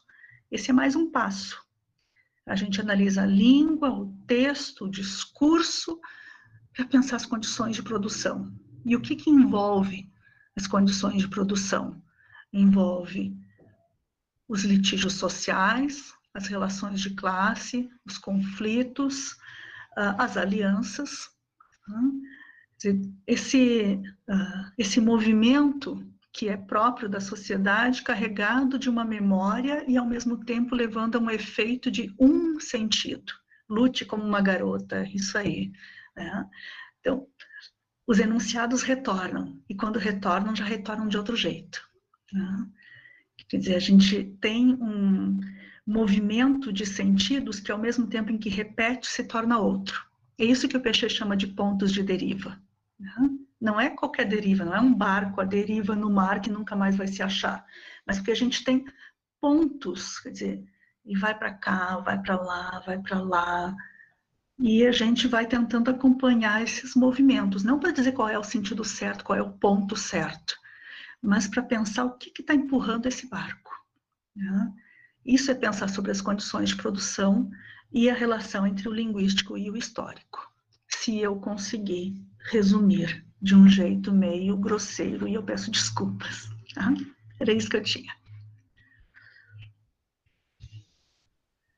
Muito obrigado, Solange. Resumiu de forma linda, brilhante, que vai esclarecendo para a turma as leituras e os outros vídeos que eles estão assistindo. Né? Então, eu te agradeço a sua disponibilidade. A gente sabe que você está cansada, a voz começa a denunciar. Mas vamos fazer umas perguntas rapidinhas aqui. Então, o Ademir, eu lembro que eu vi uma pergunta dele. Cíntia, tem mais alguém querendo fazer pergunta? Oi, professor. Tem cerca de 14 alunos. Com perguntas? Eita. Então, vamos lá. Eu lembro que eu uma pergunta aqui. A Poliana Vitória Mente. Manifeste-se.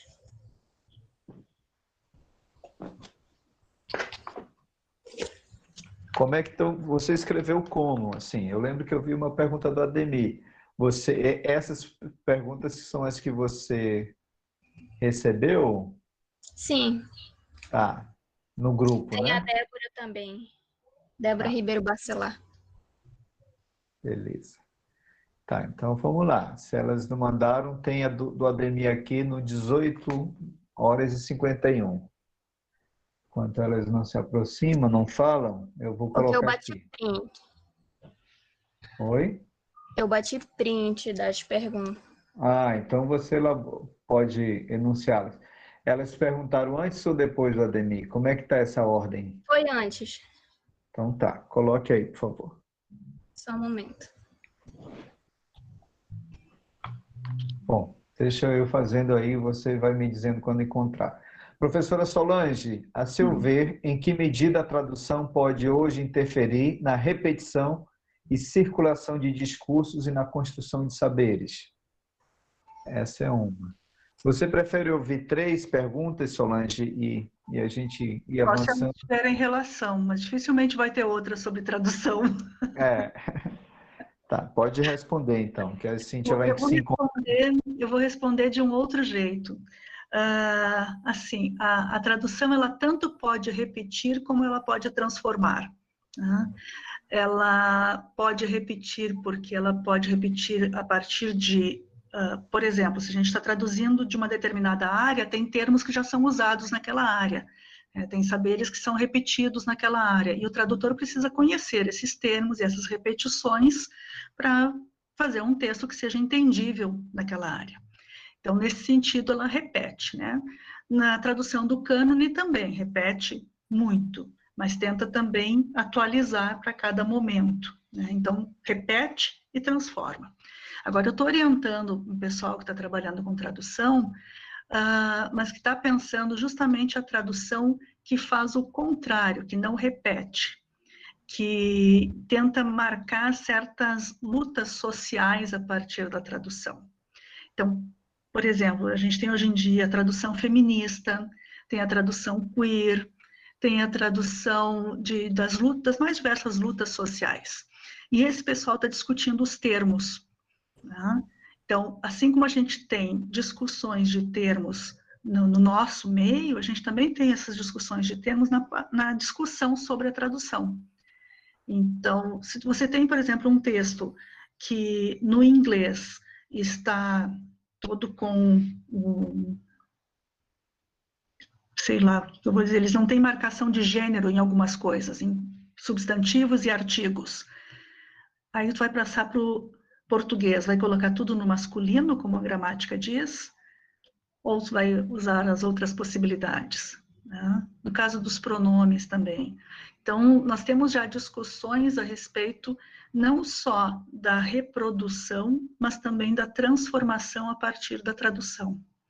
E nos estudos que trabalham com a historiografia da tradução, a gente também vê esses movimentos. Dependendo da época em que foram produzidos, a gente teve, por exemplo, a época das Belas Infiéis, que foram produzidas traduções que buscavam melhorar a própria língua e não necessariamente trazer um sentido suposto de outro lugar, né?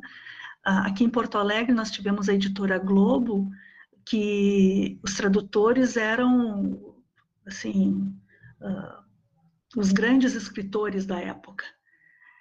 E as traduções estão sendo revistas e pesquisadas hoje porque houve tanto a construção desses escritores a partir do que eles traduziam, mas também traduções a partir do modo como eles eram como escritores, né? Então, é a reprodução e a transformação. O povo faz tradução é traição, né? Assim, a máximazinha aí. Aí a gente pode se perguntar, o que é ser fiel? Tá mais com bases linguísticas diferentes, né? Uhum. Bem, Cíntia?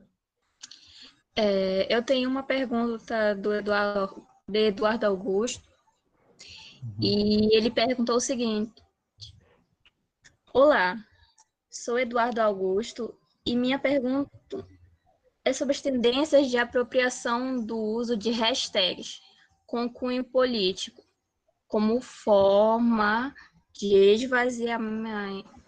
Ai, meu Deus. Esvaziamento. Da ideologia presente no discurso de origem. Cíntia, vamos pensar o seguinte. Horrível. Vamos fazer o seguinte, assim, você coloca a lista das pessoas e as pessoas mesmo podem fazer a sua própria pergunta. Sim, o Eduardo se encontra. Tá. Mas a do Eduardo, eu estou enxergando aqui a pergunta, eu posso olhar. Tá. Então, Ótimo. o que ele está perguntando você tem uma hashtag que é produzida a partir de um determinado grupo social e um outro grupo social se apropria dessa hashtag, né? Ele está citando o exemplo do ele não, que seria um bolsonarista usando a hashtag ele não para debochar da oposição, né? Então, isso está dentro exatamente do que a gente tem discutido. Os sentidos eles vão deslizando conforme o litígio social. Então, o que o Eduardo chamou aqui de esvaziamento da ideologia, eu acho que não há esvaziamento da ideologia. O que há é o litígio, a partir de uma perspectiva ideológica, você tem uma construção e tem um embate com outra perspectiva ideológica, e nesse embate é que a gente tem essa apropriação por uma forma que foi construída pelo primeiro, mas que passa a significar a partir do segundo. Foi o mesmo caso da luta, né? Eu lembro de uma situação que eu estava numa academia, e aí um rapaz que era de direita, ele disse assim, ele tinha ido até uma das manifestações de direita, e ele disse, foi um momento histórico. E eu fiquei pensando, o que é histórico para ele? Quer dizer, sentidos deslizando, né? Aqueles que sempre estiveram no poder, de repente, foram silenciados por um tempo, quando puderam ir para a rua de novo, ocupar o espaço da rua de novo, isso para eles foi histórico, né? Então, o que é o histórico? Então, não é esvaziamento, eu não diria isso, esvaziamento da ideologia. Eu diria que é uma disputa pelos sentidos, né? Inclusive no caso do deboche, dos dois lados. A Letícia Queiroz também. Cachorrinho para se manifestar. Letícia Queiroz, por favor. Quem é? Olá, só um instante que tá meio ruim o microfone. Tá.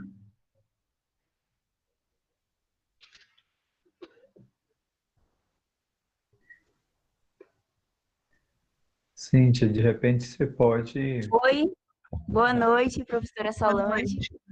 Diga, Letícia.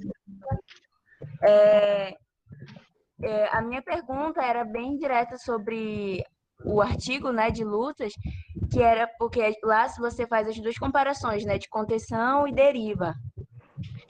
E aí, na minha concepção do que aconteceu em 2013, é que começou no movimento de contenção e passou para deriva. Uhum. E assim, em todos os movimentos de deriva, não tem antes esse movimento de contenção? Ou foi só nesse caso específico? Ou todos acontece essa mesma coisa? Sim. A gente trabalha numa perspectiva dialética. O que isso significa? A gente considera, na análise do discurso, que tu sempre vai ter os dois funcionando. Tem uma luta pela contenção, por segurar os sentidos, assim como tem uma luta por abrir os sentidos e possibilitar outra significação.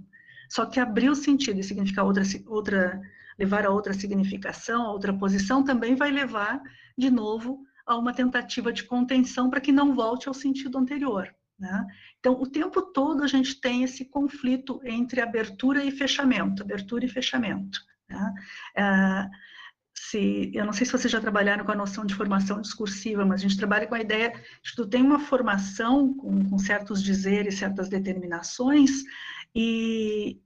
e essa formação ela tem fronteiras que são porosas. E o que significa isso? Que tu tem atravessamentos acontecendo ali, mas ao mesmo tempo as fronteiras se mantêm, elas são porosas, mas elas se mantêm, elas tentam controlar o que pode e o que não pode. E os movimentos de sentido são dessa forma, tem a tentativa da abertura de um outro sentido possível, que antes podia ser impossível, mas também tem a tentativa de segurar o tempo todo, assim. Uma forma, por exemplo, de segurar, que foi interessante esses tempos, foi quando alguém disse, não sei o que o Papa falou, que alguém disse assim, você não nos representa. Era um católico dizendo que o Papa, que seria o centro, né, o marco central, aquele que mais seguraria as fronteiras, de repente ele é posto para escanteio na visão desse cristão católico, que diz, você não nos representa, porque não repetiu aquilo que ele esperava que repetisse, porque ele aceitou um outro discurso, vindo de outro lugar, né? Mas discurso é isso, ele é paráfrase e polissemia, é escape e contenção, é o tempo todo assim. O Antônio Orlando. Muito obrigada, professora, esclareceu bastante. Obrigada. O Antônio.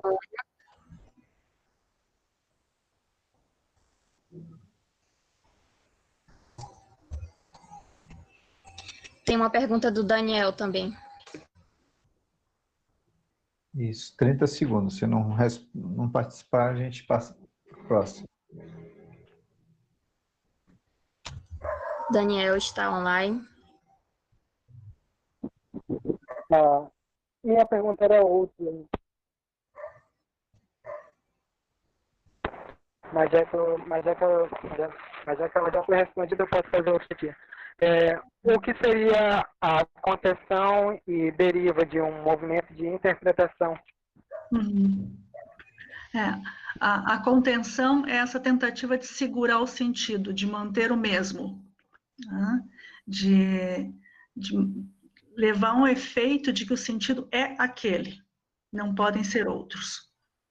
E a deriva, o escape, tenta imaginar assim, você tem um rio, e aí constrói nesse rio uma hidrelétrica, põe ali comportas, né? Essas comportas, elas vão segurar esse rio para formar um lago, né?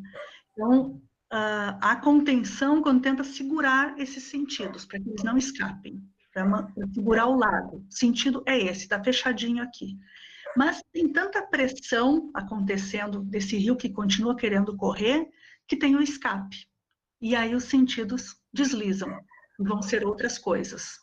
tá? Passam a ser outras possibilidades de interpretação.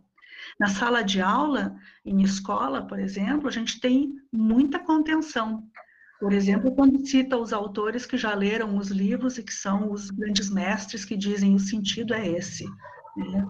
Capitu traiu ou não traiu? Aí vem uma pessoa importante que vai dizer isso, traiu ou não traiu, e aquilo é verdade. Isso é a contenção. O escape é quando a gente tenta interpretar de outro jeito, né? Isso é a deriva. A gente luta pela polissemia, pela possibilidade de outros sentidos, que é onde a gente consegue entrar como sujeito, né? Pelo escape que a gente entra, tá? A contenção costuma ser mais autoritária, mais fechada, mas também é necessária, porque senão vira qualquer coisa, vira conversa de boteco. Ok, professora. Solange, você diz quantas mais perguntas você quer responder. A gente já está chegando Tem às aqui 8. nos comentários a pergunta do Antônio Júnior. Deixa eu ler aqui a do Antônio, já que ele não está aí para ler. A escolha do termo luta em determinado contexto pode não ter sido intencional, o que caracteriza a deriva. Existe, então, neutralidade criativa na abordagem? Existe o quê? Neutralidade criativa na abordagem?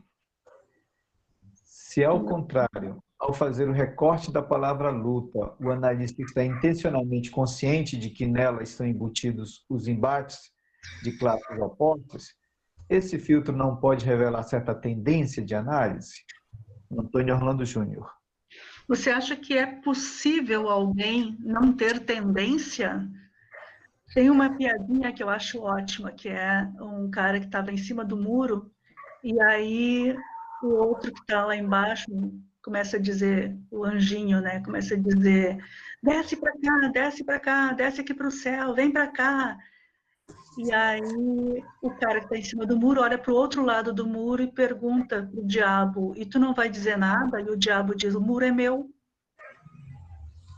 Quer dizer, a neutralidade, a não tendência a acreditar que a gente possa não ser interpelado, acreditar que é possível uma análise sem posicionamento, é o muro do diabo. A gente já caiu do outro lado, já está completamente tendencioso, né, ao dizer isso e acreditando que está sendo neutro, né, caindo na doce ilusão da neutralidade.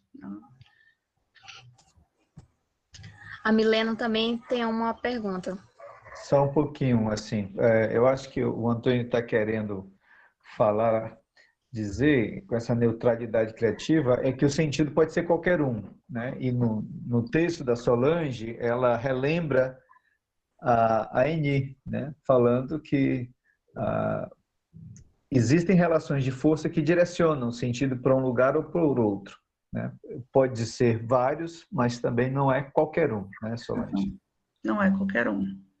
Não é qualquer um justamente porque a gente está sempre em relações de forças. Não estamos com sentidos soltos no ar. Mesmo que estivesse no ar, tem o vento que conduz para alguma direção. Não tem muito escape. Bem.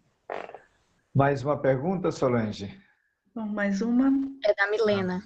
Milena. Cadê Milena?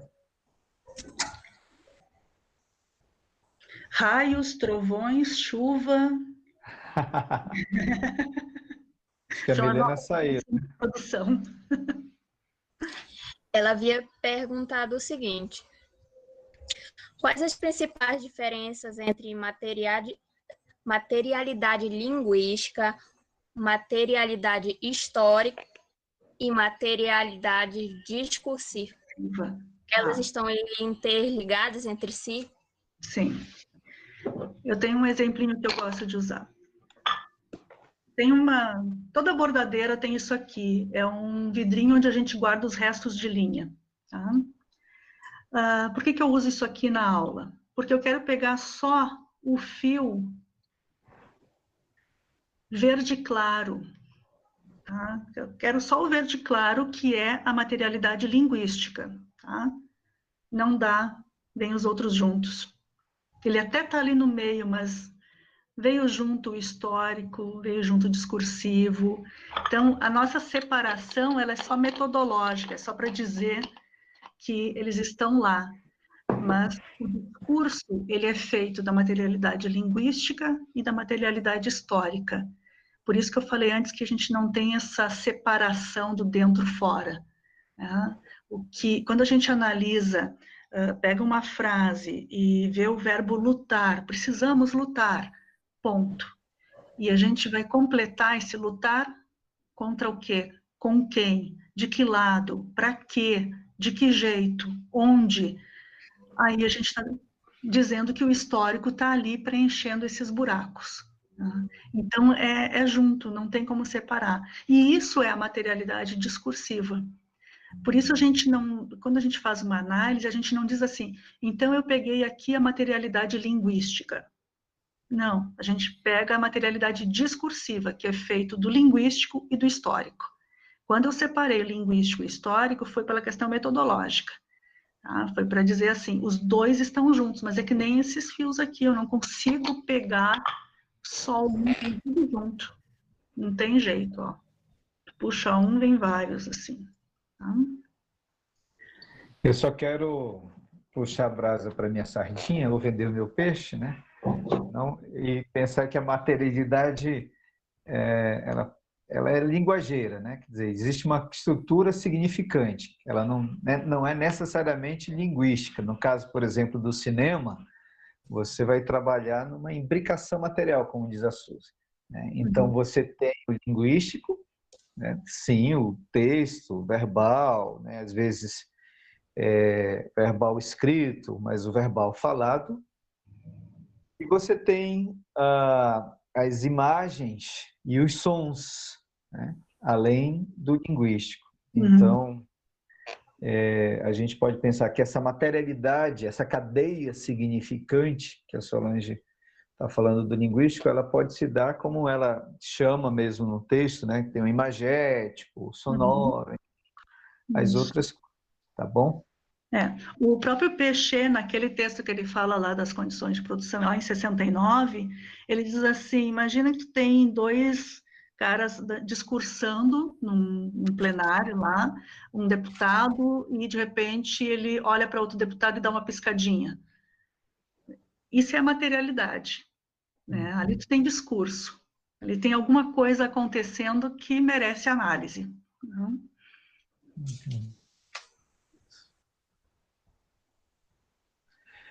Solange, como é que você está aí?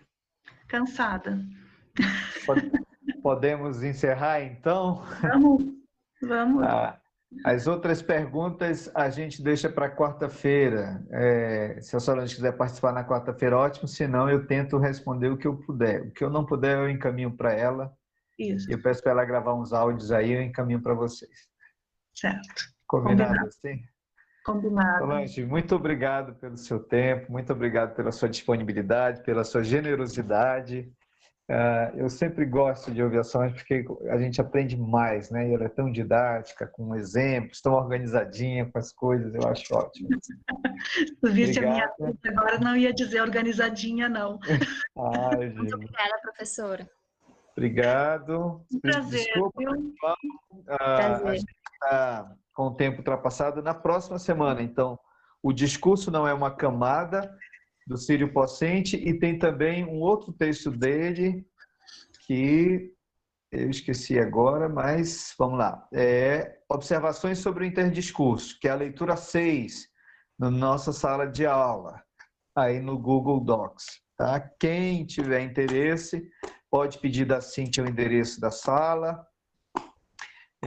A gente só está controlando, obviamente, quem está participando de algum jeito, né, para saber quem são as pessoas, e conversem com a Cíntia aí se quiserem ler os textos que estão lá, fazer download de como está organizada a sala, ver os outros vídeos, tá bom? Obrigado. Aproveitem o Círio, porque ele vem com um monte de piadas, ele é ótimo. Ele é ótimo, é verdade. Tá bom, obrigado, Solange, quer se despedir? Boa noite, pessoal, tá? Obrigado, Sol. Valeu.